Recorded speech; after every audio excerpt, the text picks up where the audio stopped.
Yeah.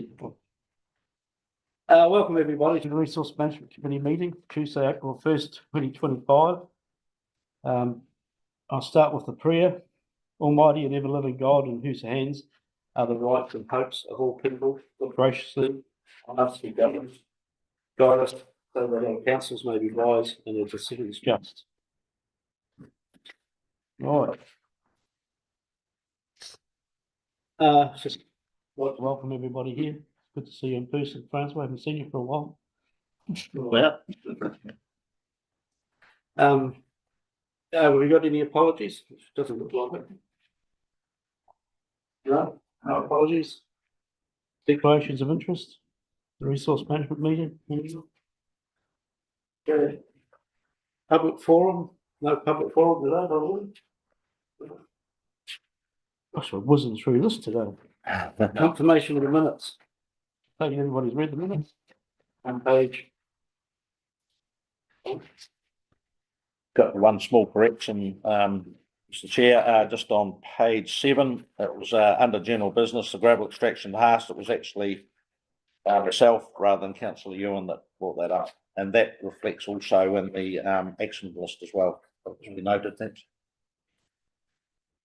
Thank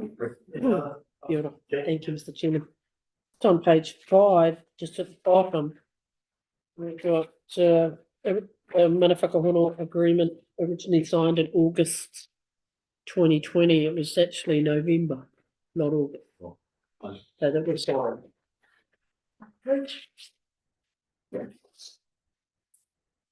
Anything else for the minutes? There was a move and a second for the minutes. Andy? Megan seconded. All those in favour? Right. So, yeah, they're coming out of the minutes. What was arising? Pretty straightforward, right? Move on to the actions list on page 10.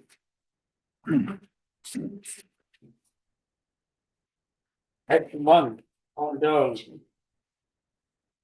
Investigate delegation of deeds to District Council regarding mining operations, noise and consents, which is all ongoing, it's possibly all change in the future. Okay, action point 2, determine the timelines for flood review, update of the flood protection bylaw. Yeah, I can comment on that, Mr. Chairman. I've deliberately paused that piece of work because it does involve Peter Blackwood to get across some of the geotechnical elements. We've actually done a lot of that work, but I'm just prioritising Peter Blackwood's time on Westport flood scheme at the moment, given that we need to make sure that we're getting through that program before the end of the financial year and expending the government's money. So hopefully in another few months, as that program gets under control, we can return Peter onto that geotechnical analysis and then finish off with bylaw.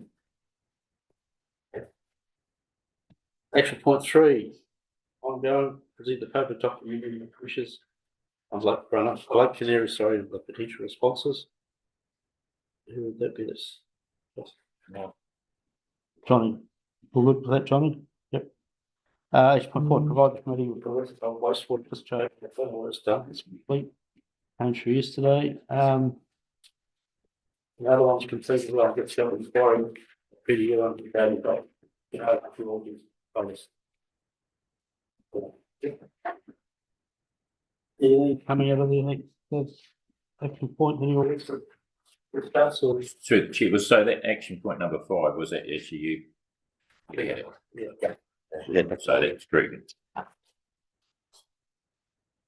So we're going to move in a second. If I'm happy to move that we receive a report. Items 1 to 3 are ongoing, and items 4 and 5 be deleted. We'll second that. You in favour? All right. Righto, we'll move on to the planning report. Page 13. The recommendation is just to receive and report.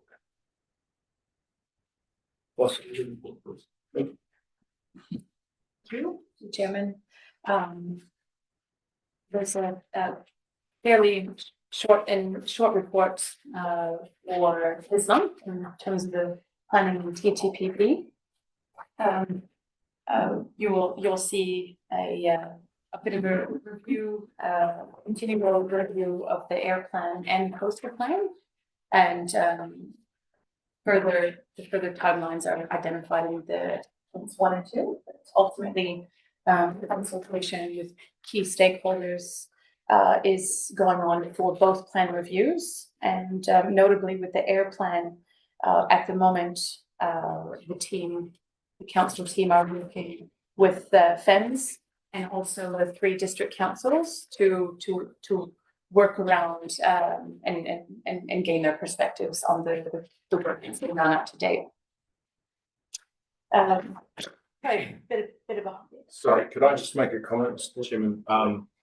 I just want to sort of relate this work stream that's ongoing at the moment with the plans that need the reviews to the RMA report that's been announced. So just so you fully understand, the RMA reform says that basically there's a spatial plan that needs that's a whole new plan that needs doing, and that's with us as the regional council. The next thing is they want to remove the regional policy statement and do away with that. But then when it comes down to the regional plans, which is for us, coastal plan, air plan, land and water plan, then they're still part of what the government envisages going forward. But the key note there is they want those 3 plans to be in the same document and integrated in with the TTPP as one document, but still those regional plans are there. Right, Jocelyn? Yep. So just really want to be clear here that continuing to work on air plan and coastal plan review, and then what the government has said, do your freshwater plans, you're in 2027, is still very much in line with what the reform has been announced. Thanks. Thank you, Daryl. On the next page, we don't often provide photos with our planning in our planning report. We did in this instance, and really just to highlight a small meeting held last month with the it was the regulatory team led by the environmental science team actually, and our catchment coordinator was there also, and it was really about bringing chat about the specific values and challenges in the Waimea catchment, and there was a great turnout by miners in the region. We learned a lot, and yeah, I think some discussions were had at in terms of what it looks like at the catchment level. So yeah, I think it was a really positive step forward, and we'd like to continue having those collaborative meetings. So yeah, really. Just go there, that was well received by the miners, and they took a lot of learnings from it. And thanks to Johnny for doing such a great job of explaining everything. And I don't really think they fully understood the impact of what we're trying to do and why we're trying to do it. But they certainly do now, and I think they took a lot of learnings from it. Whether it changes, I don't know. I just hope we can continue it and keep people all on board with the same plan, going forward. We're not actually fighting each other. We're trying to educate and still and try and get people up to speed with what the regulations are, and so they can see the benefits of it, which John showed, photos of crawlies and whitebait and all sorts of stuff, and the river catchment. So Thanks for that feedback. Yeah, agreed. Johnny's presentation was really wonderful. Yeah, thank you. Then the next update was around the total mobility system update. So there are no real changes to the current timeframe. It's still looking as though we'll be transitioning to a digitally based system, moving away from the CHIT system over the next sort of 6 to 8 weeks. So it's really great. Now on to TTPP. Our final hearing was held at the end of March, and so the 2 days in Westport around coastal hazards, and then moving into Hokitika. So basically at this stage, the responses to hearing panel questions are ongoing. And now the hearing panel have moved into writing their draft reports on the 23 specific fund topics of the TTPP, and we'll be able to provide further update next month. Thanks, Jocelyn. Just a question for Daryl. I got an email yesterday. Where's all this? I don't know if the rules of TTP and how do you actually, how do you see it unfolding, trying to get the water plan, the air plan, and getting all of the TTP? Because I know we've got really tight timelines, and is this new thing from the government going to create more work for us?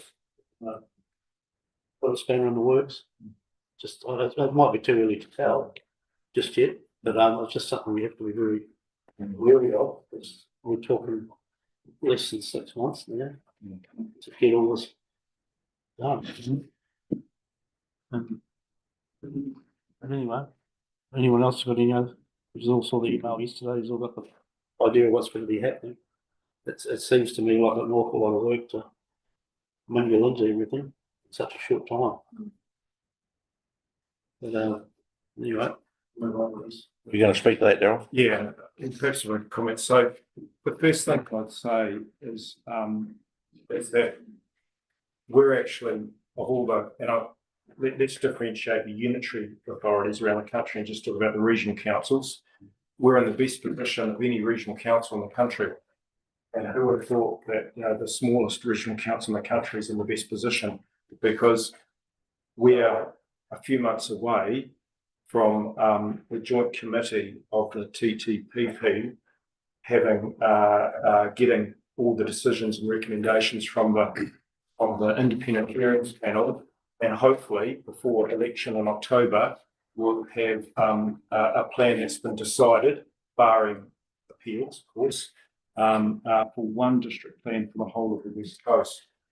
Now, I want to acknowledge, you know, still in around that district plan, there's some tension and some disagreements and some unease around some of the provisions. But what I would say, and to my knowledge, that the vast majority of that TTPP is actually beneficial and is not really being contested. But some of the significant points are. But what I'd say is that the point that I'm also trying to make here is that the new government reform wants one district plan for each of the regions, and we're about ready to do that. And all the rest of the regional councils around the country haven't even thought about that yet. You know, they haven't even started a process. And that's going to be very, very challenging for some of those big regions with a lot of iwi and a lot of district councils in them. Okay, so we're ahead of the curve. We're poised to be first cab off the rank for that for the government.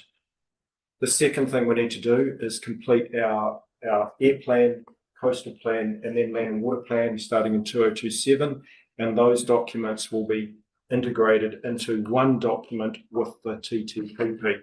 And that's a bit more of an integration exercise, but I don't see any particular issues with that.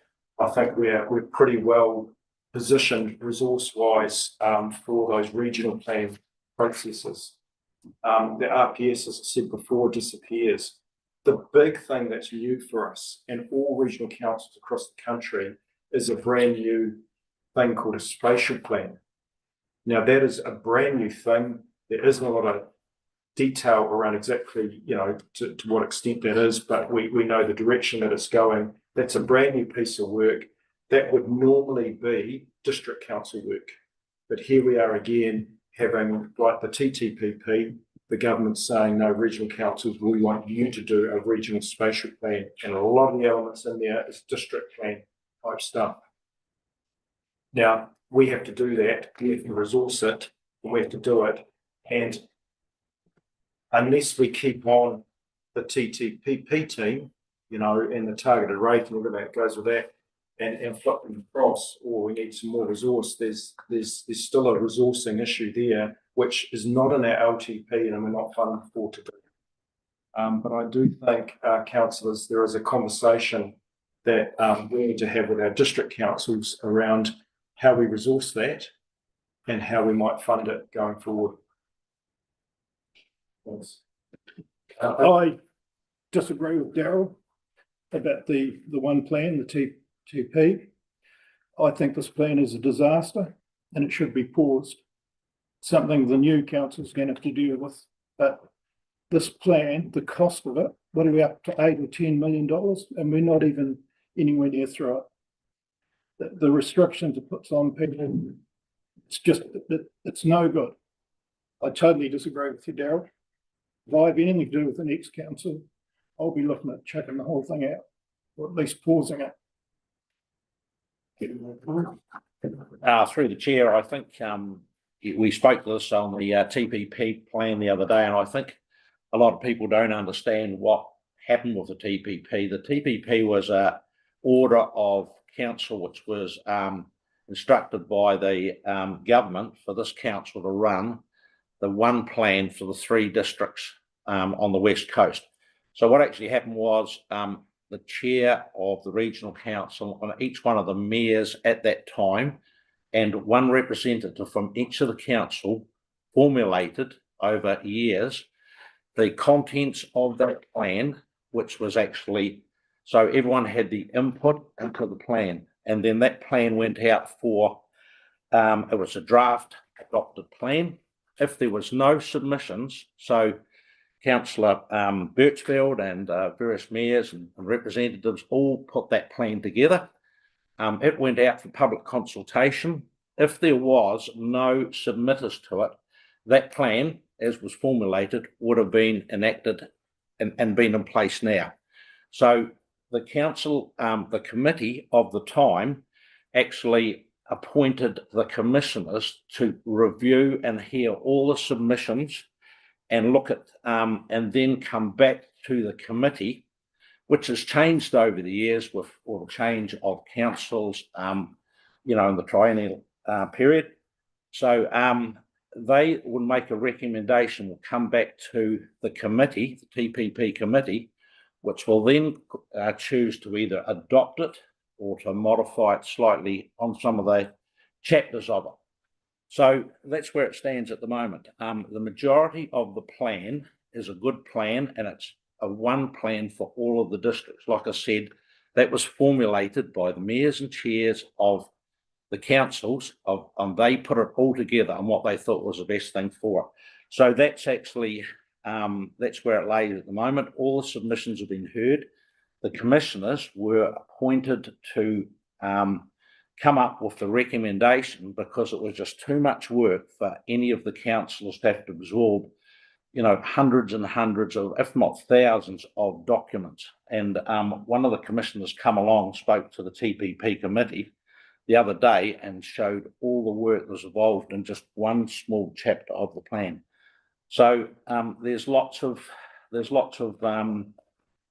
people waiting and throughout the districts for the outcomes of that plan, and they're held in abeyance. And it needs to be out there so work as normal can carry on. There's a lot of people that are held up by planning issues and the like, so the sooner it's out, the better. And just the last thing I'd like to comment on, all the council plans were well overdue. So if it was tossed out, each of the councils would have to go and start the whole process again and do that. And I would estimate that would be in excess of 5, 6 or 7 million each council. So, you know, you biff it out, every one of those councils is going about for a huge amount of money, and you have to start the whole process. So Stand by what I would suggest, and I believe the outcome, Francois, Brett, you were at the meeting, that the committee the other day decided that they would actually push on with it. We have no option but to carry on. You can't stop some of the process. Don't know if you want to. Yeah, no, I think the problem, Alan, is that it's an order in council, so we've been ordered by the government to do it. I'm not sure if it's even able to be stopped. I agree some parts of it, you're right, but there is a lot of it that's really quite good. So from my perspective, I said the other day, you know, let's get the good stuff that no one's got any, there's no darkness, no bullshit over. Let's get it done. And the stuff that you're concerned about and the stuff that we're concerned about is the stuff that maybe need to be paused, and we need to work through them part. aspects, but yeah, I'm not sure we can actually stop it, Alan. I don't know if we can do that. I think we can.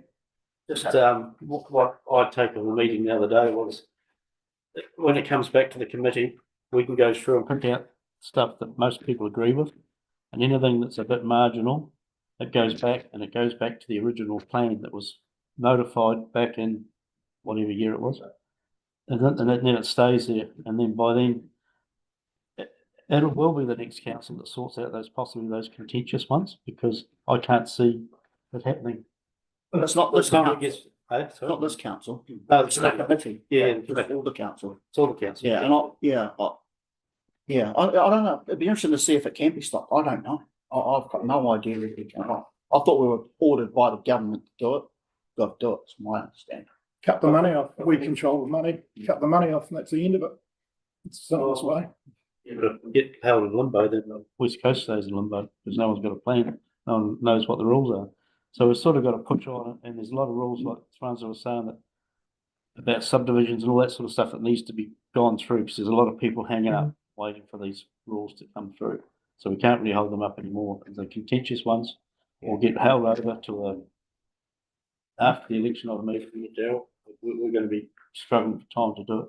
We're talking, there's lots of reading, and we've got workshops. One day a week.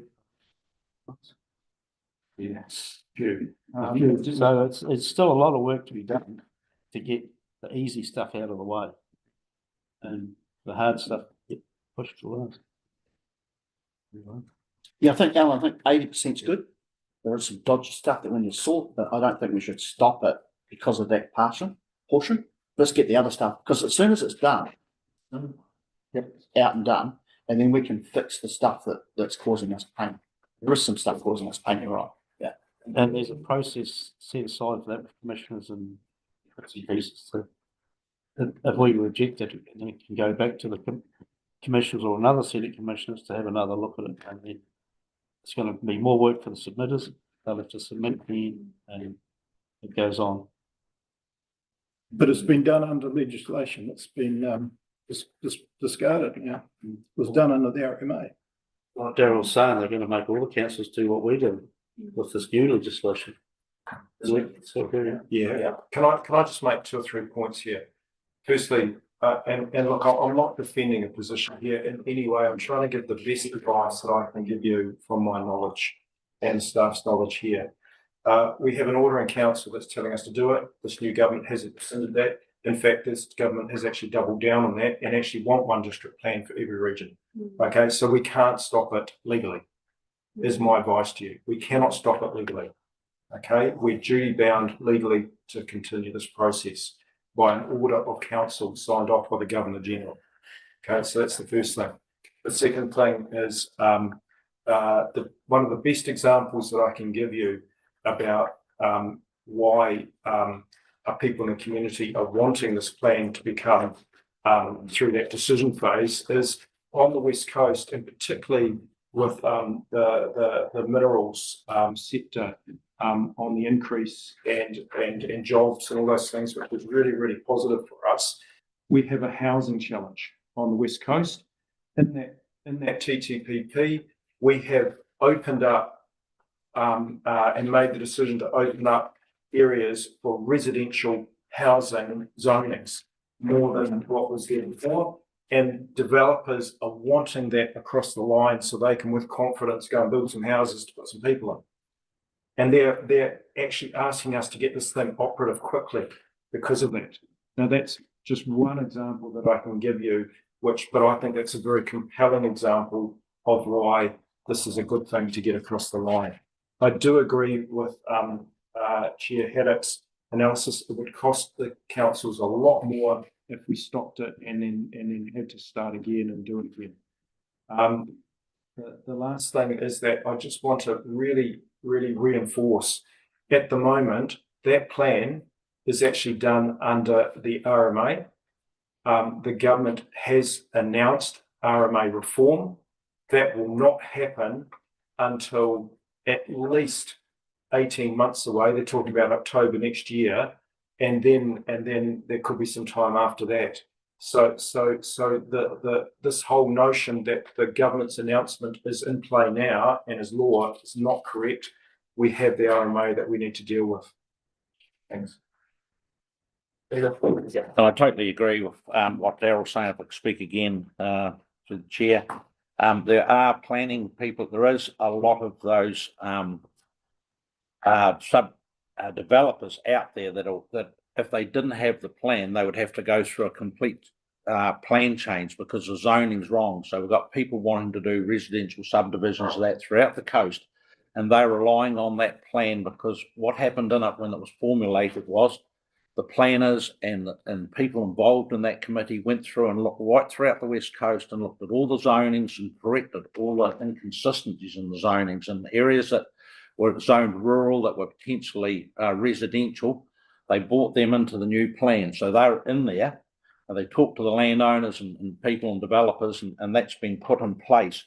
So if it was stopped, it would actually revert back to where it was, and all those developers would have to go for a plan change, which can take up to 2 years. So it'll just stall a whole lot of processes going ahead.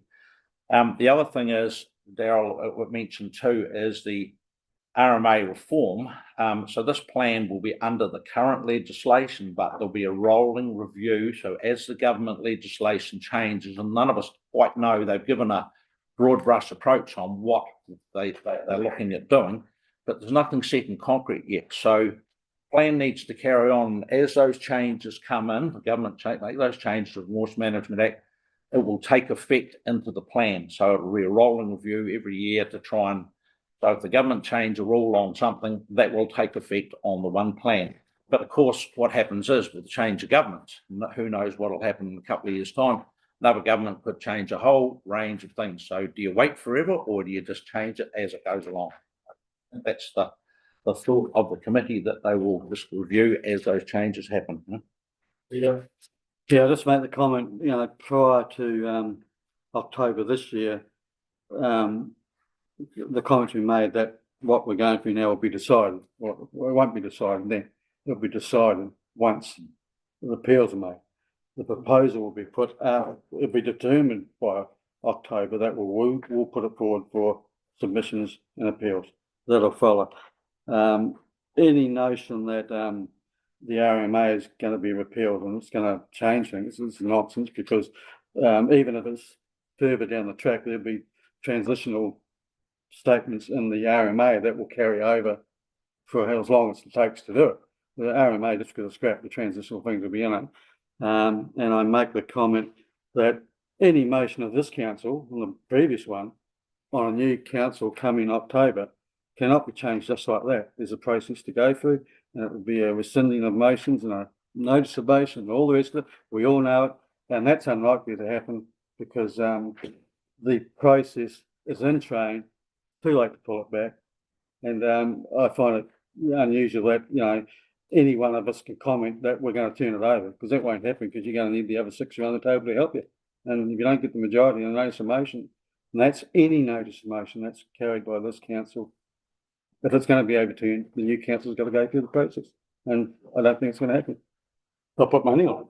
Through the chair, I agree with Councillor Haddock that the whole TTP and the RMA is a moving target. Like, there's going to be legislative changes all the way along the way. There's never going to be one set of rules set in stone for the next 30 years. It's going to change all the way through, as there are with lots of them. I think what Francois is saying makes sense, but what's it going to cost to sort the contentious issues out? We don't want another 10 million or something on it. No, And how long? Well, I don't know. stand corrected here, but It's going to go back to probably, depends if they want to notify it, goes to mediation from what I understand.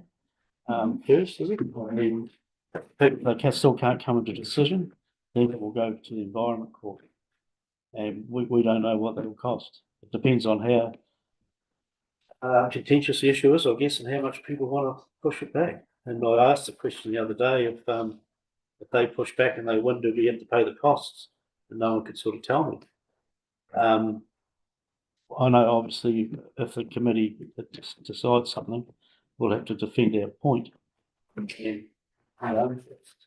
I'd be really hoping that with the people on the TTP committee, going to mediation would be a good thing because there's a lot of, common sense people there really. You remember what we've done with the RPS? Before we all got in that one room out at Shantytown. Yeah, done our heads in because we were with a bunch of planners doing that planning speak, but we got it sorted in that room. So that's an option to sort it out before getting to the expensive part of the environment. So there's options, but Yeah, excellent. Sure. I wonder if I could paint a sort of what I think is quite a likely scenario for you, how this might play out. So many of the positive changes that the community is welcoming around the new TTPP, we actually don't have a lot of submissions in opposition.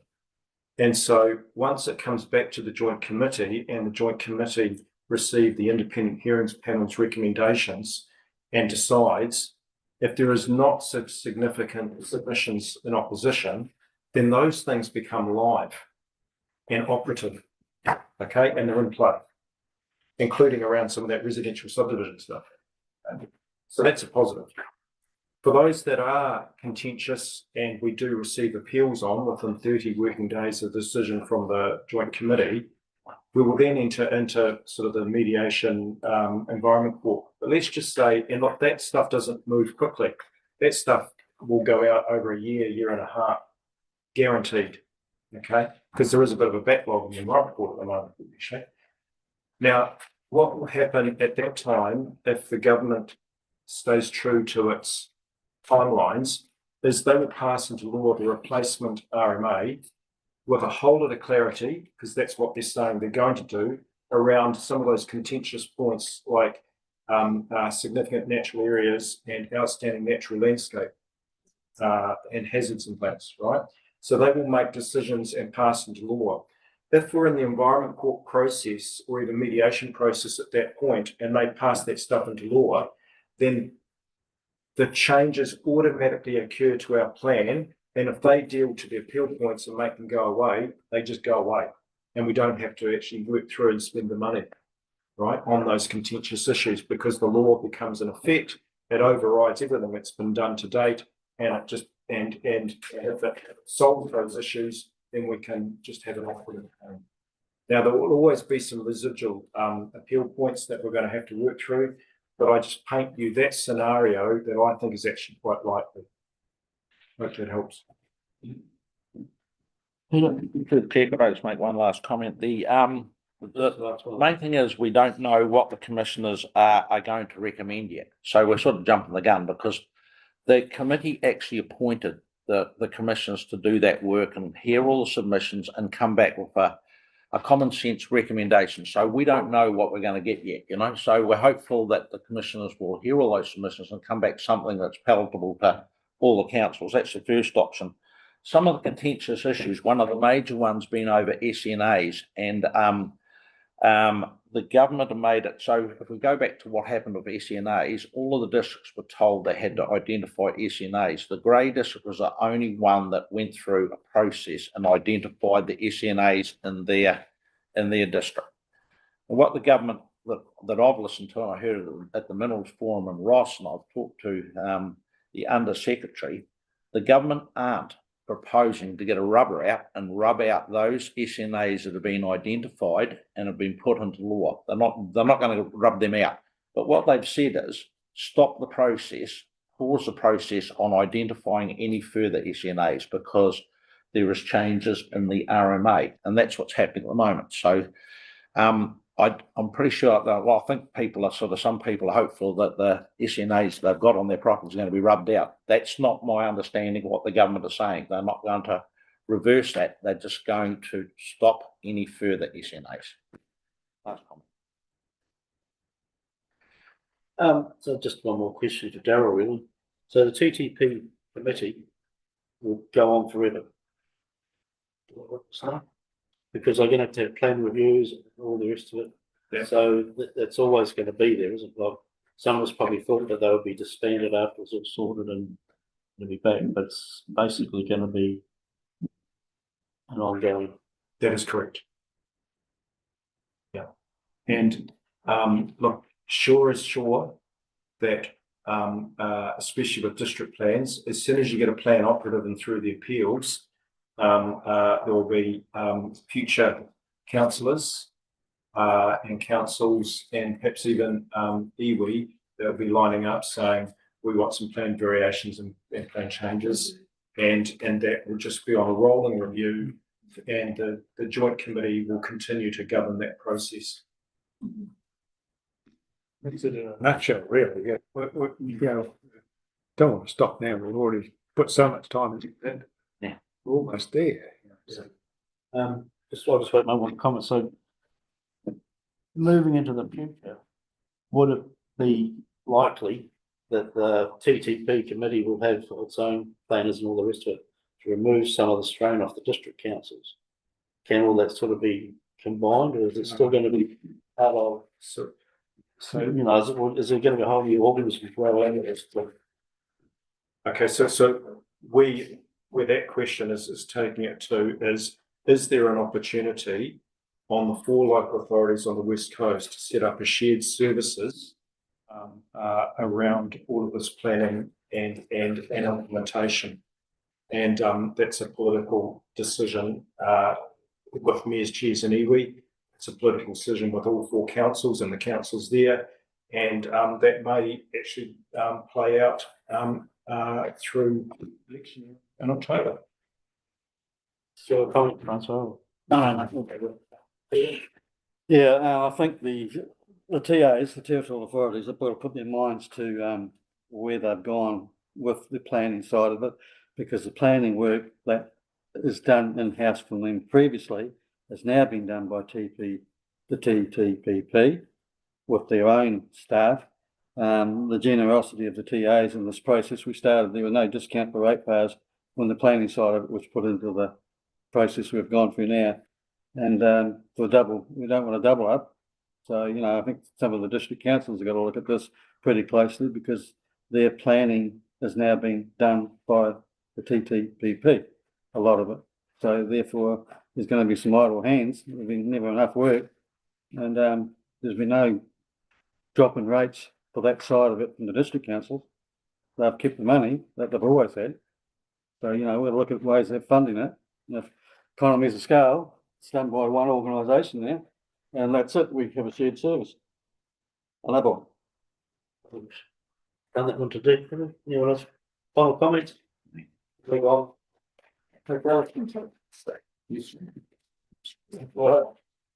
Move on to page 18. Move that. Oh, I'll move that. Yeah. Maybe Mark, secondary to you. Move on to the next one is Estuary Green monitoring investigation. Did I say that right? Yep. Tom, Colin?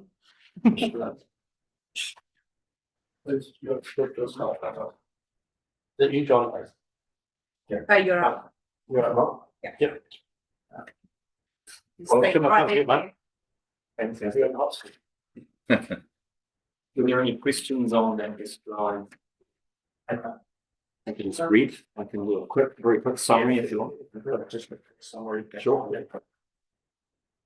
So main catalyst is the review of the coastal plan. And we've known for quite some time we have very little information on estuarine health in terms of settlement and ecology and that sort of thing. But for a long time now, you know, particularly central government, but also regional interest has been heavily focused on further upstream rivers and lakes. And a lot of that has been compulsory work, which has really kept us focused on those areas, and we haven't had the resources to do the estuary work. So what we've decided, and given the catalyst of the coastal plan review, talking to the planners, saying that they really need some data to feed into a lot of what we're doing. We're just using VCS as well to give us some logistical assistance. We're trying to get out there and do a spatial survey, a synoptic one-off, that will provide some information that just supports some of the review of the coastal plan. It'll also be interesting in terms of most of these estuaries have actually been sampled before, so we're not sure what we're going to find. It's assumed that the health of them will be There might be some impacts, but given the nature of land use, they should be pretty good, but we don't know until we've looked. So depending on the data that we get, there may be some information there that makes us want to do some more, something, or at least consider the option of doing something. We'll get to that point and we'll be back to discuss the findings and think about what kind of resource and what we consider in the future. Any questions for Johnny? Yeah, I got a question. How did you pick the estuaries you're gonna do there? A range of things. We consulted with Whenua and also looked at the land use above them. So we're trying to get a bit of a mix of unimpacted ones like a reference estuary and also ones that are close to the rights of major towns. Some will be urban, will be industrial, will be agricultural influence on the likes of the whole Waiti. And we went out and did Cobden the other day. We quite like to do Blaketown or Eroa Moana, but that might be. So a range of things.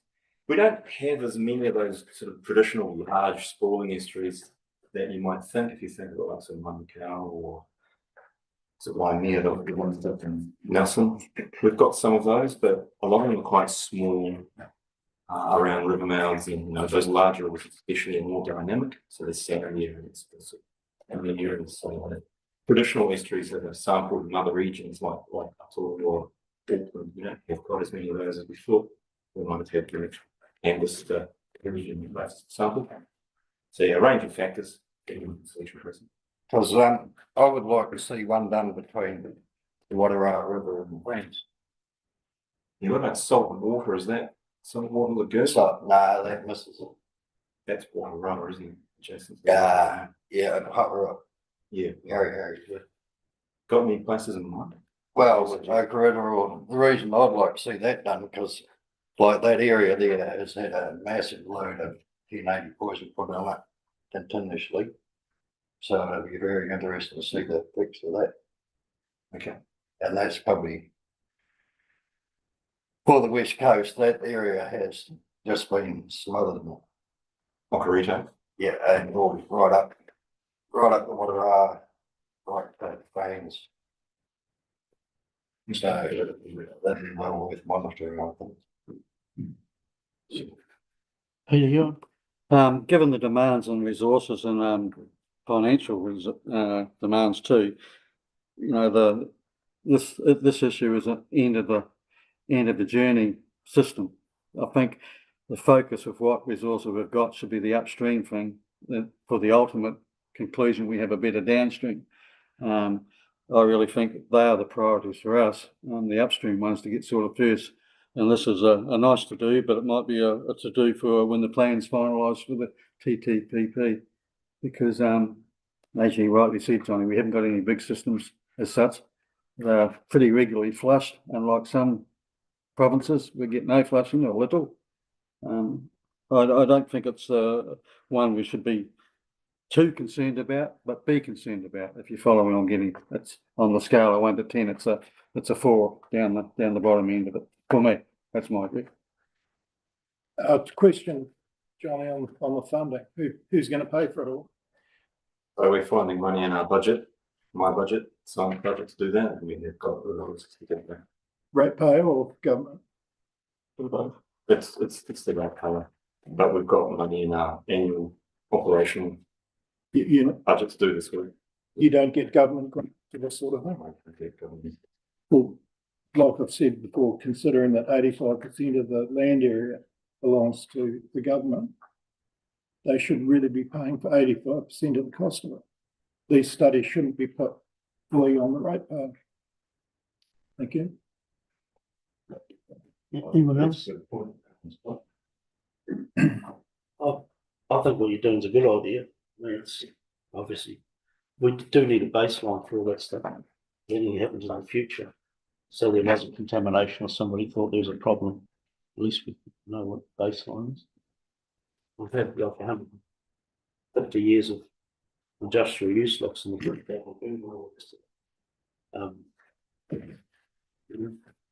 It's good to know that we've got a line in the sand, so from now on we're going to clean up our act and make things good again. I just, through the chair, I just think it shouldn't cost too much because a few years ago we did a similar sort of exercise on Mars Beach and Bradshaw's, and one of the ways to get around it was to engage the local people and a lot of volunteers were really keen on finding out about their estuaries because they use the estuaries for either recreation of floundering or swimming, and I think you could actually do it relatively cheaply and have oversight by council staff relatively cheaply. It doesn't have to be every month. It can be sort of once or twice a year at selected times. I think it's an exercise that's well worth knowing. Given that's part of our the council's coastal plan review, and Johnny's got a budget for it, and that I'd support the recommendation. It's got appropriate with discussions we had last discharges. But anyway, well, the recommendation is to receive the report, note the purpose and scope of the estuary sample project, support the integration of findings into the 2001 regional coastal plan review, consider funding and resource allocation for ongoing estuary monitoring should the pilot study indicate the need for long-term data collection, which is Happy to move that. Yep. Jackie was in favour. Aye.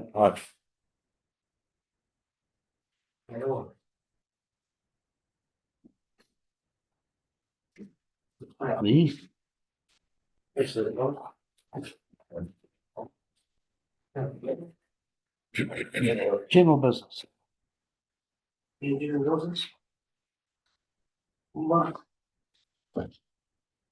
I've just got an update for the councillors. Jocelyn has departed down for Jackson's Bay with contingent staff that's involved in oil spill response. So what's happening down there in the next 2 days is a joint oil spill response exercise involving a joint approach between us and Environment Southland and Maritime New Zealand, where we're going to actually practice a response to an oil spill down there, and it's going to be done jointly on our border and have MNZ involvement as well. So that's a very good thing. And also understand that Carfio are also involved down there, and some of your staff are involved in that. Yes, absolutely. Yeah. So just that's a fantastic thing. And yeah, we'll there'll be some media around that as well. And just something that I learned was that if there is a major oil spill down in the inland, given the amount of boat traffic that goes, or ship traffic that goes into the air, apparently with the longshore drift coming up this way, it actually comes in, any oil spill, down that way will come in and up the coastline, and that's why they're doing it at Jackson's Bay. So yeah, that's a very positive thing. Thanks. Is it they don't like from a fishing boat thing or a land based tanker spill or something? Sorry, I can't answer that. Okay, so we're going to have the public excluded now. So I'm going to close the meeting, go into public excluded business. And I think it's all stuff. People are saying should know this now.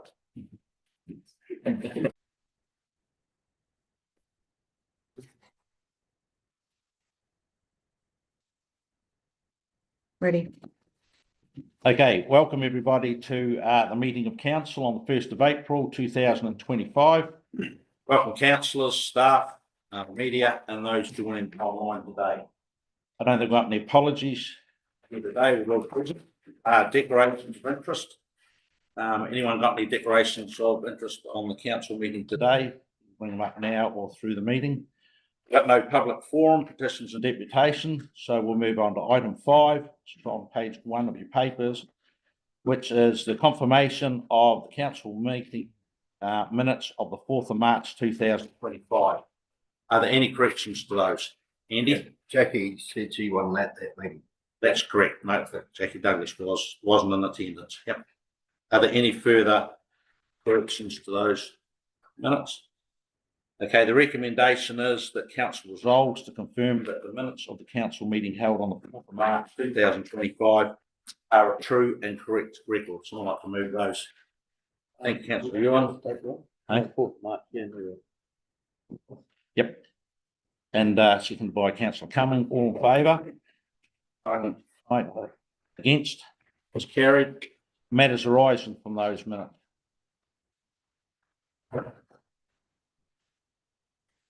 Not, we'll move on to item 6, which is on 7 of the papers, and that is the actions list. So the actions list, the recommendation, I'll submit the recommendation after we go through. So action 1, which is a non-financial delegation to present to council, so that's coming up at the May meeting, so that's ongoing.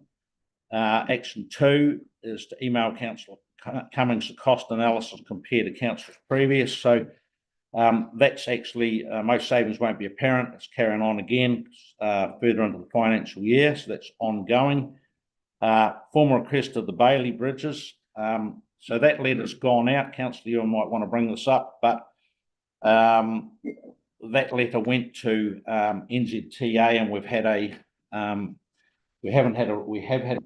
go, have we? Yes. Yeah, so we have had an emailed response. So instead of sending a letter to the NZTA, we chose to go through my civil defence team because it was tasked to me by the having gone through the Regional Transport Committee. We chose to use existing connections with the NZTA to ask about it because we felt that that was a better approach than sending them a letter. And I sent the councillors the email response. I think councillor Ewan will probably want to speak to that, but I believe we should be sending a letter through the proper process, and I'll speak to Darryl about that, and that should be through the chair of the Regional Transport Committee, yourself. Councillor Ewan, do you want to speak to that? I agree, because I raised this a couple of months ago with the knowledge that we would be having a meeting of the transport in Christchurch next week. And I thought we'd have a 2-month for them to have a think about it. But again, the response was a bit of a nonsense, really. I took it as a bit of a playbook from departments where they try and fob you off, and ACC is a great one. And then they cut the number of inquiries by half. And I'm not for that. We've got a strong case for this, and the argument that they've got to be kept over there because of rust and all the rest. For goodness sake, the Bailey Bridges are a product of war, and they sit out in our environment in the rain. They never get painted for decades. One of the 10 miles sat there for 25 years, painted once, and that was it. So there's a pretty precious argument. And I just want to challenge that over there, and we'll do so on Monday. I read the letter from Moira. I fully agree with Moira that Bailey stock is better off kept in a central location so it can be maintained and away from the West Coast atmosphere. The West Coast, apart from the sea, the atmosphere here is not good for storing equipment. Should be kept in a central location where it can be maintained. And then, as she said, each application is specific. You can make up the specific section of Bailey that you need for that site. So I fully agree with Maura, and I don't think the council should be pursuing this matter any further. Thank you. Any further comments on that item 3? I'll just make a comment that 2 important centres for the coast. If a bridge goes out between Grangeoff and Hokitika, we've got the issue of the bridge at New River. And if you drive past that one and you go from, say, Kamara Junction to Hokitika, there's another 5 bridges of exactly the same design, exactly the same era. They were built between the 1940s and 1950s. One's failed because the pole system used in that decade was shallow. Now, you could take it for granted that that was the standard practice for the other 5 bridges heading to Hokitika. So if a couple go out in the flood or one goes out, even if the New River went out tomorrow, So we'd have to wait to get a bridge from Burnham across to fix up State Highway 6. That would be ridiculous. There should be one on site, because what are they going to do? They say they're monitoring it. Well, they were monitoring the epitaph slip and we were out for a month. You know, just big as belief. Taken. Councillor Ewan. Mr. Chair, could I please clarify, are you wanting to keep this as an ongoing task that's going to the Regional Transport Committee? Or are we completing this task and it's going to move? I think we'll bring that up at the Regional Transport Committee, because the idea was, it didn't say to bring all the stock over from Christchurch here, it was to actually put 2 or 3 sections over stored, and we had a local contractor who was out of town and was prepared to store those in a good environment, you know, free of charge. So we'll try that option again, you know, and I think it'd be a really good. You want to vote on that action point? Yep, I think we should. Whether we that was the proposal, was that it wasn't to be stored in Greymouth, it was to be stored at Stillwater or Likes, which is away from the environment, and there's access to heavy equipment there, and that person was willing to actually apply to store them free of charge there. Just some sections, 2 or 3, which would get us out of a binder.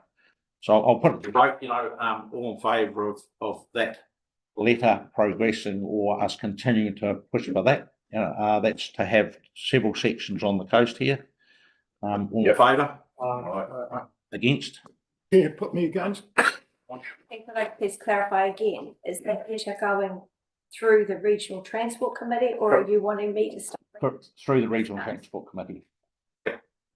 So item 4, that's complete. So the recommendation is that we move item 4 be deleted, and items 1 to 3 are ongoing. Over. Yep, move that. Councillor McIntyre, second. Cummings, all in favour? Against? That's carried. Next item is item 8 on page 9, and that's the reports, local elections 2025 timetable, Water Council names and other matters. Joe, do you want to speak to this? I think I got ticket, everyone's read it. Oh, yep, sorry, we'll just we'll go to the Chair's report, missed that one first. So Chair's report. So last month we celebrated completion of stage 1 of the Hokitika River Wall, protecting a large area of the residential and business area of Hokitika, including Western Milk Products. This was well attended, and we're fortunate to have MP and Maureen Pugh and Under Secretaries Jenny Marcroft and Simon Court attend and see how the great work has been achieved to date in Hokitika. And that was a great job by the contractor Henry Adams.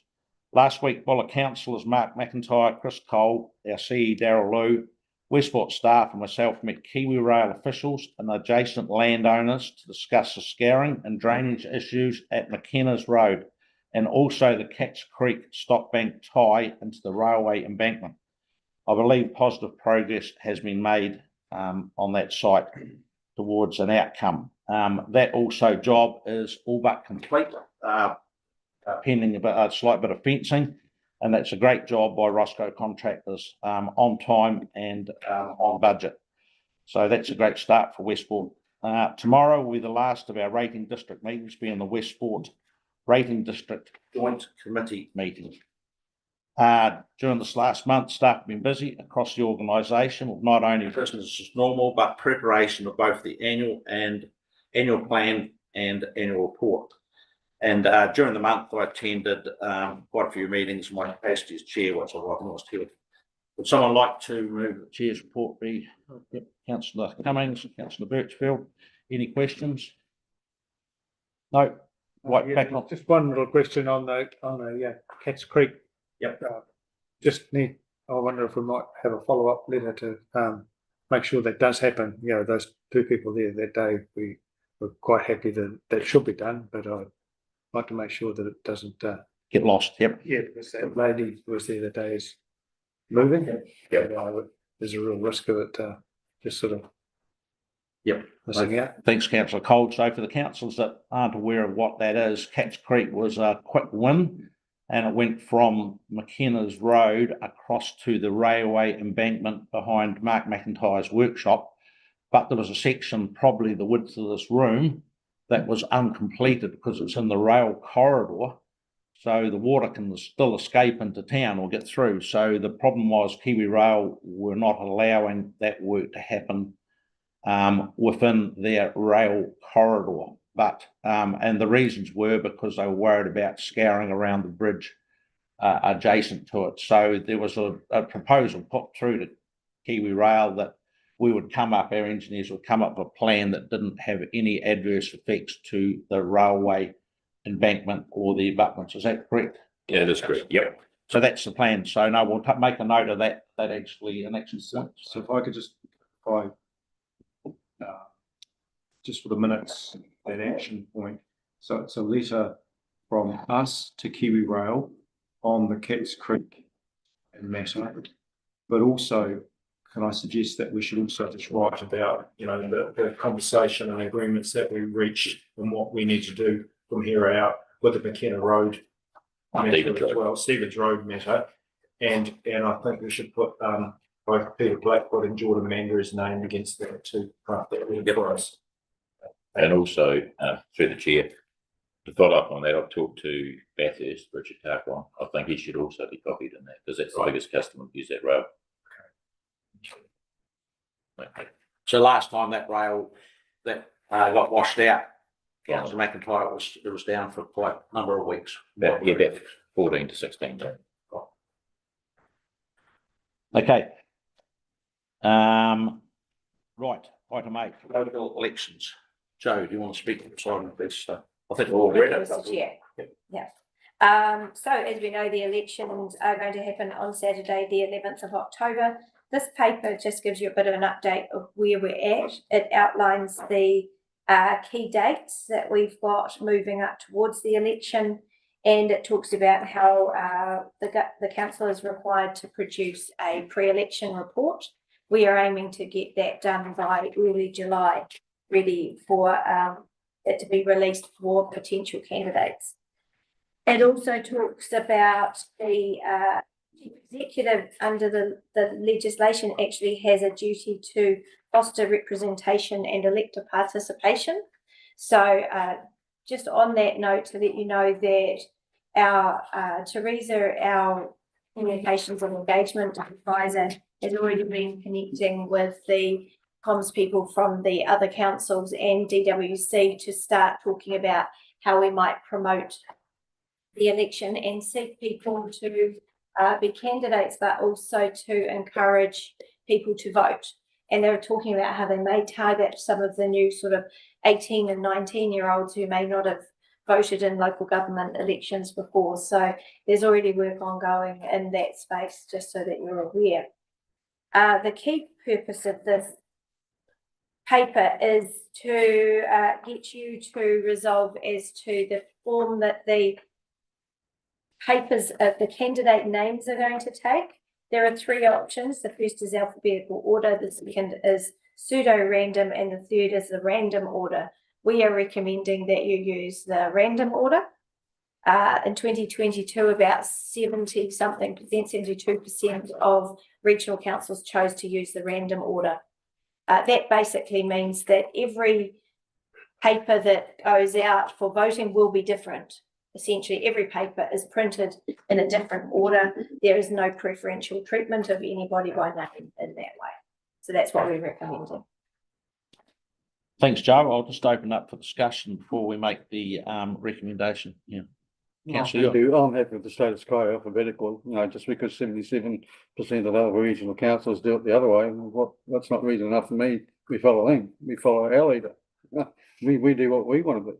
You know, that's the way I see it, alphabetically. Well, we were going to say, I'm happy with alphabetical.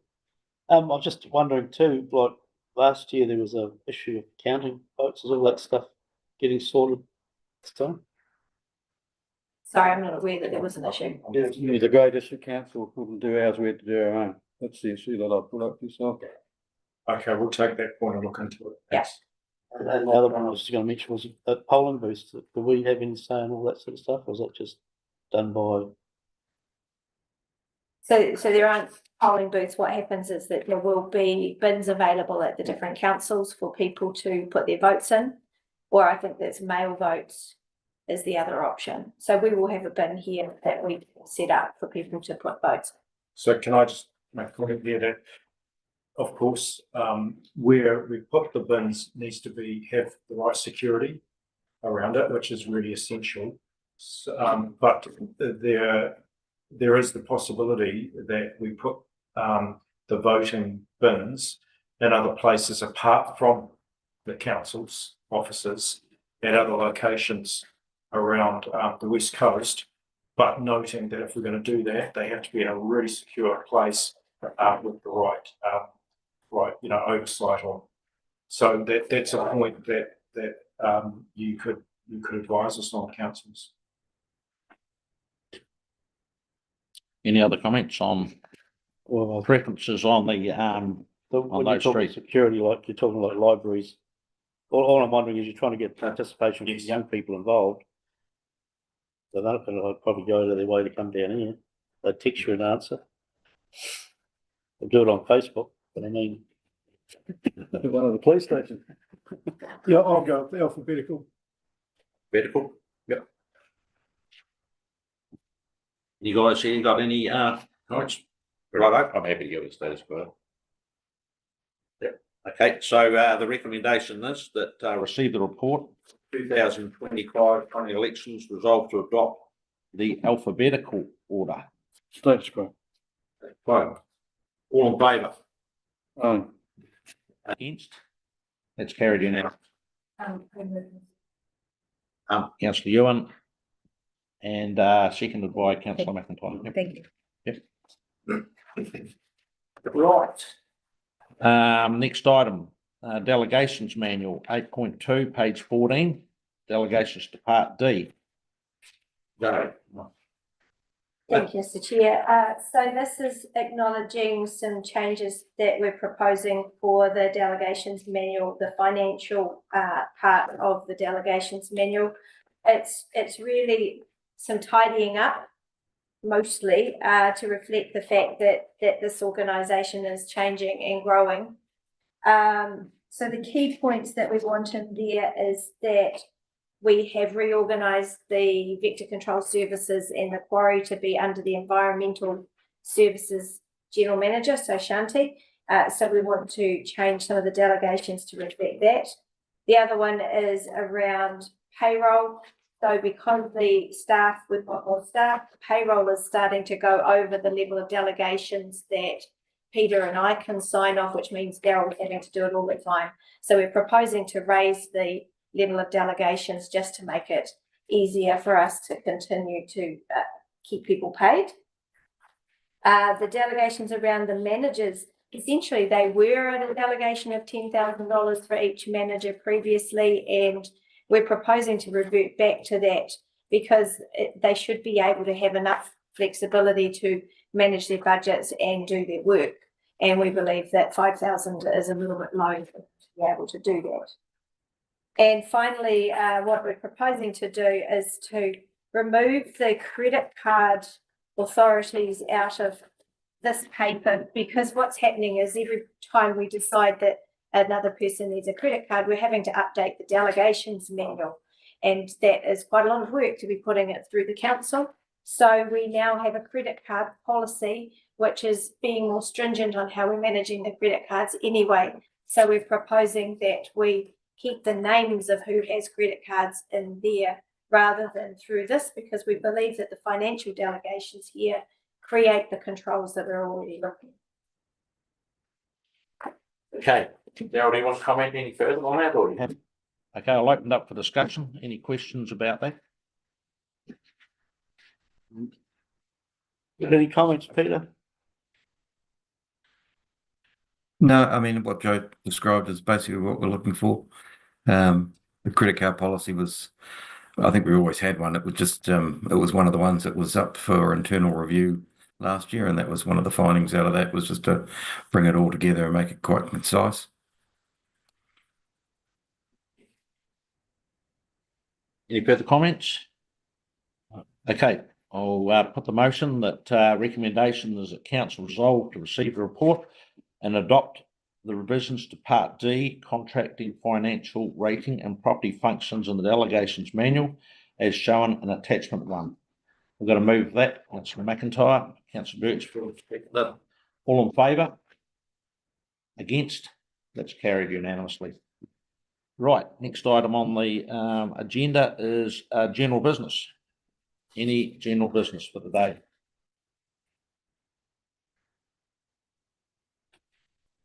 No general business?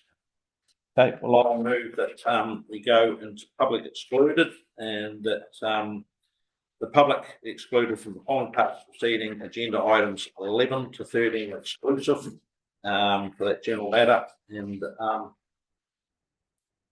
I'll have a mover for that. I'm happy to move that. Councillor Birchfield, second that. All in favour? That's carried. We'll go into. Sorry. Is that all right? Yep. Yeah, it's going now. So we've just moved back into public after coming out of public excluded on the meeting of council.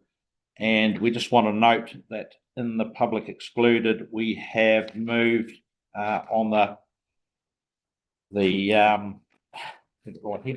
request for a reappointment or appointment of a community representative for the Westport Rating District Joint Committee, that council will re-advertise the position of community rep to replace the vacancy. So that concludes the meeting, and I'll conclude the meeting at 11:14. Thanks very much for your